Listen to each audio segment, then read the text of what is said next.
Hi everyone, welcome to CATIA training, and this is the second video tutorial. Okay, I'm going to discuss about the interface of the CATIA V5, and later on we can jump to the workbenches.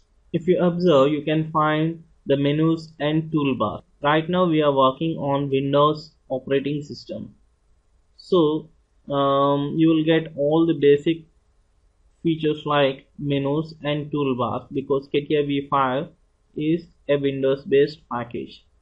Now if you observe at the top right corner, we are having the main menu and we are having the start menu. Now in the main menu, you will have the basic options for creating a new file and opening a new file and editing the existing file and inserting the tools or options. Now in order to explain the interface, I would like to open a workbench. Simply observe it. Now let us take part design workbench. Now if you observe here, we are having several modules. Okay, now in each and every module we are having several workbenches. For time being, let us observe part design workbench. Now I am entering into part design workbench, that is I am creating a file and I am going to open it in part design workbench. Now if you click part design, here it will pop up a dialog box and it will prompt to enter a file name. Okay. Now just leave it as part 1 and click OK. Now right now we are in part design workbench and the file name is part 1. Now if you go to window, you can observe it here. Now let us take another file. So simply go to start and again select the same workbench, part design workbench, and it will raise the pop-up. You can enter the name and click OK. Okay, for time being, ignore these options. We can discuss them later. Click OK. Now we got another file and it is part 2. Now if you go to window, you're having two files, part 1 and part 2, and you can switch between part 1 and part 2 by simply clicking on it. Okay, now I want to enter into part 1. Now right now we are in part 1 file. Okay, again if you want to come back to part 2, simply click on it. If you observe the screen, you can find 5 major areas.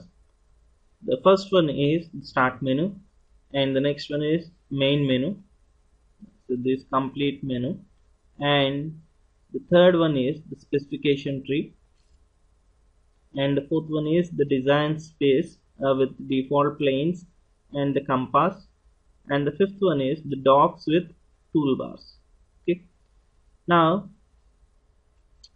if you go to start menu, we will have the list of modules. Okay, now these are the modules in CATIA V5, and in each and every module we are having several workbenches. Okay, and the next one is the main menu, and in the main menu you will have the basic options like creating a new file and opening an existing file, and one more interesting option is the insert and tools. Now if you go to insert, see here you will get the list of tools which are specifically designed for this workbench. Okay, and if you go to tools, you can customize your software or interface, or you can configure your application. And selecting this, so you can configure the view or the interface of the application, and we can discuss each and every option in a step-by manner. Now right now I'm going to show the remaining two major elements, that is the specification tree and the toolbars. Now if you take the specification tree, see by default we are having the file name and we are having three default planes. Can you observe this? XY plane, YZ plane and ZX plane. Now see, if you move the cursor on the planes XY plane and YZ plane or ZX plane, the same will be highlighted in the design area. See right now I'm moving the cursor on YZ plane. Can you observe the specification tree? The YZ plane is highlighted. And see, right now we are having a default part body. Now whatever the operation you perform in the screen will be recorded under the specification tree. Now you can simply consider it as the log. Now if you create a sketch or if you take a profile in the sketch, it will be recorded under the specification tree, so that if you want to edit it later, you can simply access it from the specification tree, or you can directly access it from the design space. Okay, now this is the design space. And next thing is the toolbars. Now here, right now we are in part design workbench. Now how can you identify it?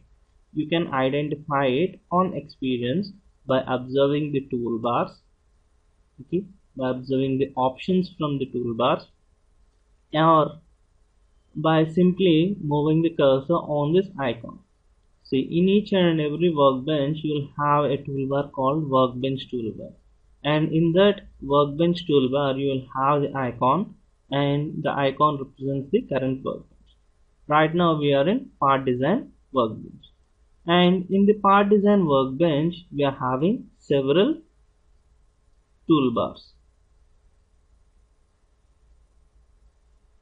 Okay, these are the toolbars from part design. You will find some other toolbars, but right now they are closed. See, simply you can close these toolbars in this manner.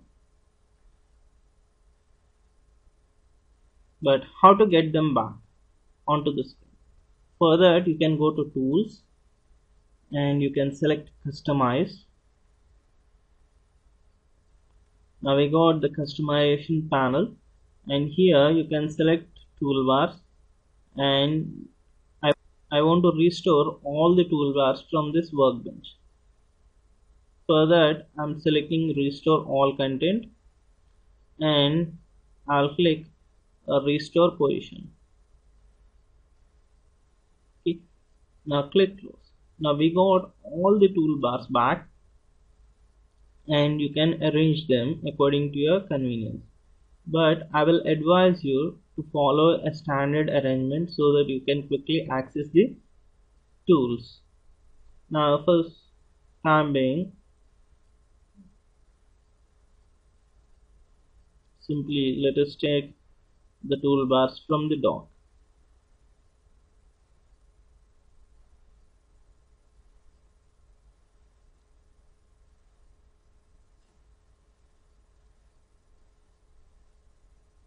Okay. I'm undocking them. Now see, if you observe the toolbars, see, these are undocked toolbars. Now right now we place them in the design space. Okay, and see, if you observe these toolbars, these are docked toolbars.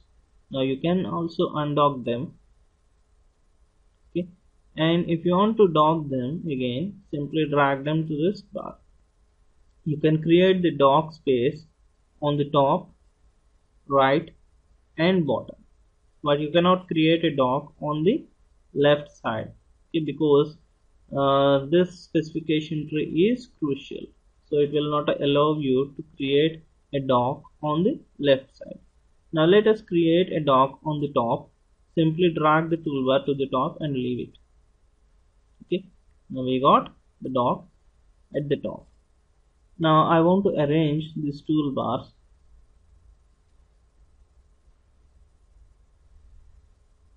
and I want to close some toolbars for time being, because we don't need them right now.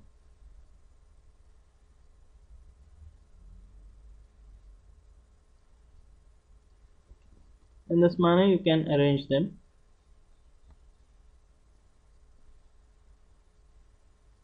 And see, if you place the toolbars horizontally, you can observe the name of the toolbar. Okay, now if you take this toolbar, this is known as transformation features, and you can access these tools from the toolbars or directly from the insert menu. You can go to insert, and see, here again you can find the names of the toolbars: sketch based features, dresser features, surface based features, transformation features, boolean operations, and advanced dresser features. Now you can access the same tools from the contextual menu, or you can direct see. For suppose I want to add a feature that is pad. Now you can go to insert and select this sketch based features and select pad from the contextual menu, or you can simply click on the icon from the sketch based features toolbar. Okay, these are the two options. Now here, if you observe this workbench, that is part design workbench, we are having 10 to 15 toolbars.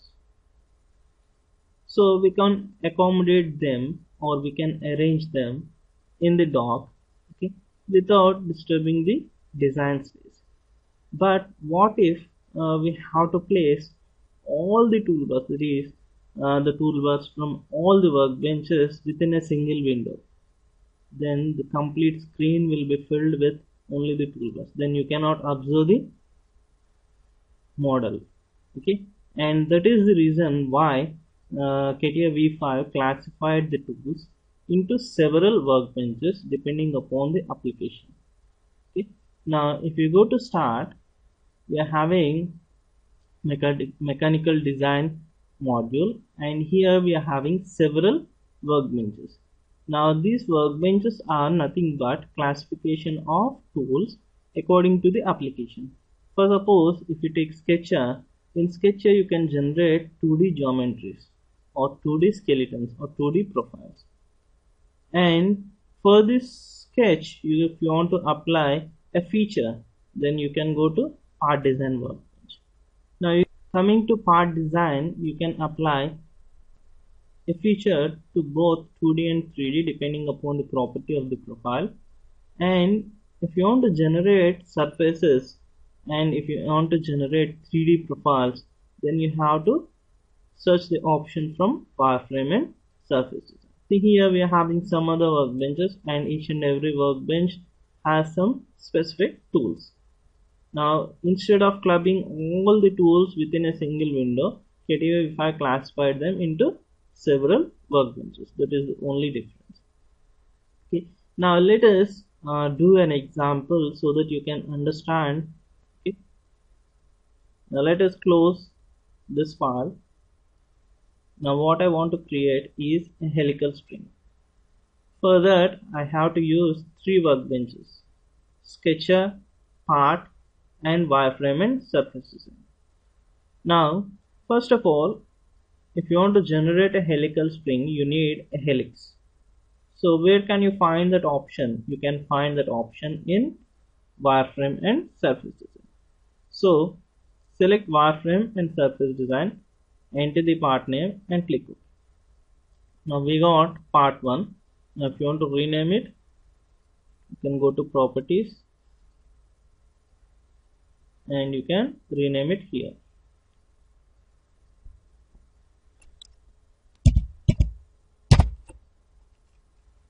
Now the file name is the helical spring. Now I want to generate a helix. Simply observe the example, you don't have to understand it. Select helix, and here for generating the helix we have to define the parameters in this definition dialog box. Now the first thing is we have to define the start point. Right click here and create a point, and I'll create a point along x-axis. So can you observe the compass? Now this is the x-axis. Okay, and see, this is the origin.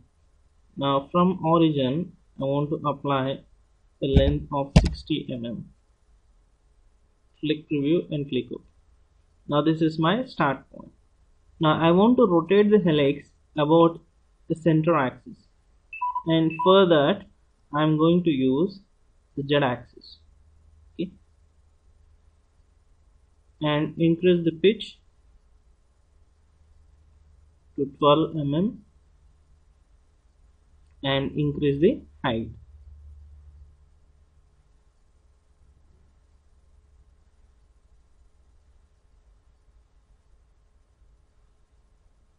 Can you observe it? By defining parameters, we are generating a helix.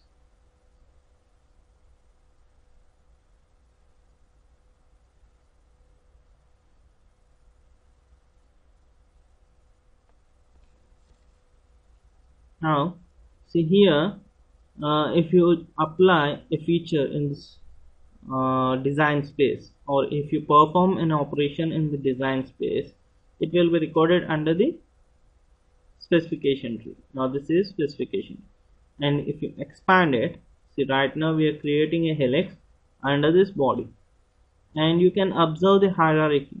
Now we are having three default planes, XY, YZ and ZX planes, and a part body under helical spring.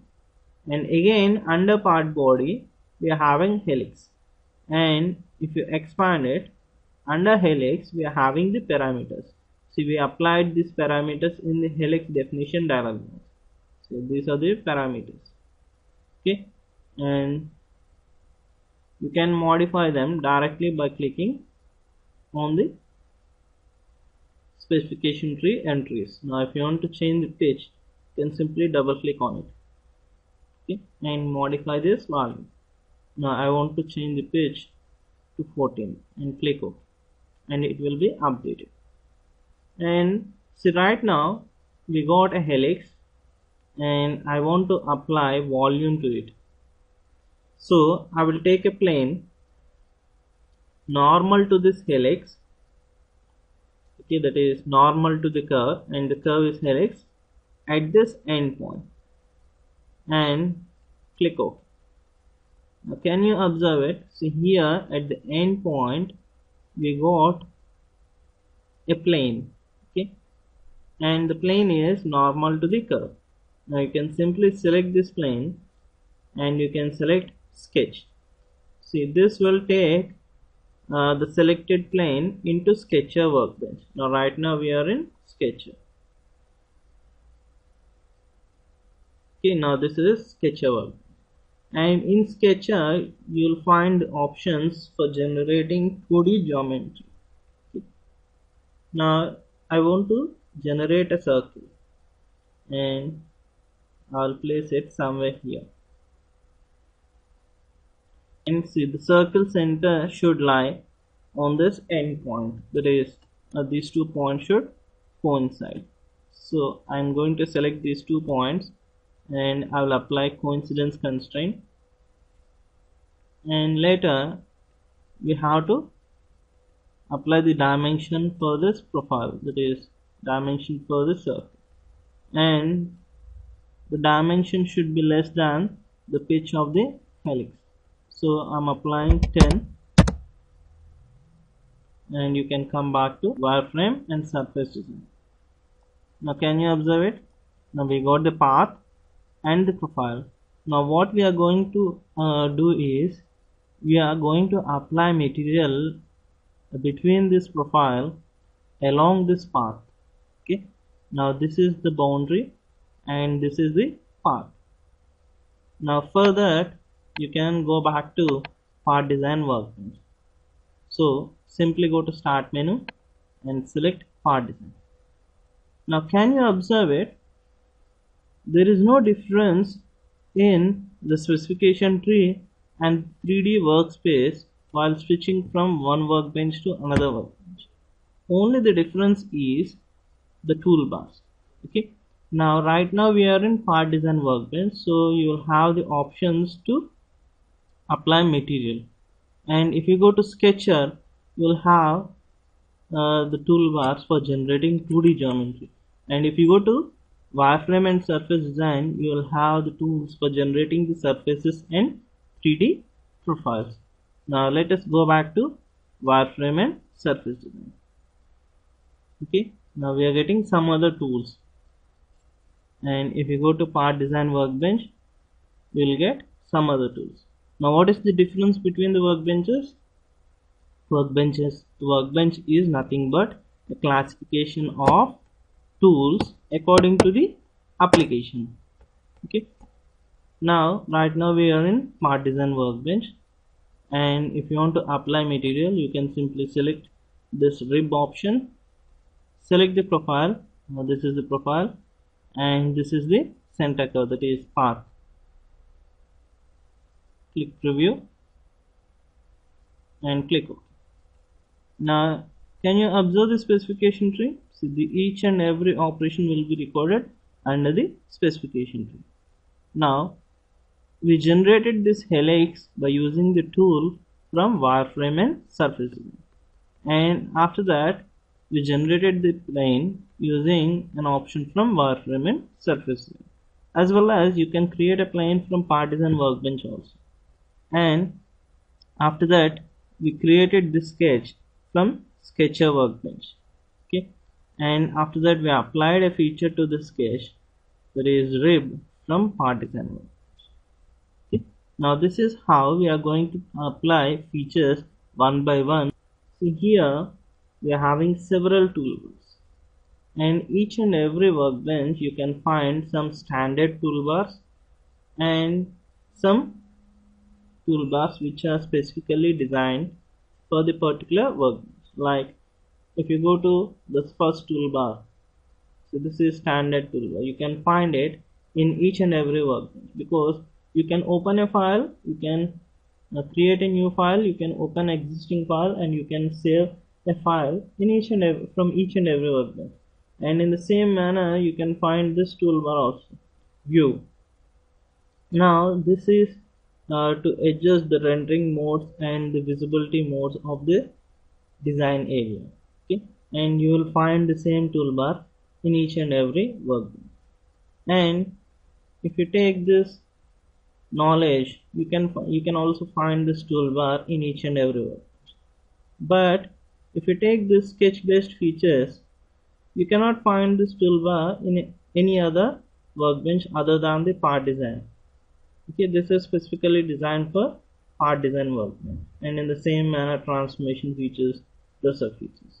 Okay, now let us go back to wireframe and surface design, and here also you can observe the standard toolbar, knowledge toolbar, and view toolbar.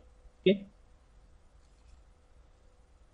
but you cannot observe the sketch based features, transformation features, and dresser features. Now finally, what can you understand from this example? In order to generate a model, you will have to apply several features taken from several workbenches. You have to use several workbenches for generating the model. Now workbench is nothing but a classification of toolbars. The next concept is the file types and the extension of the file.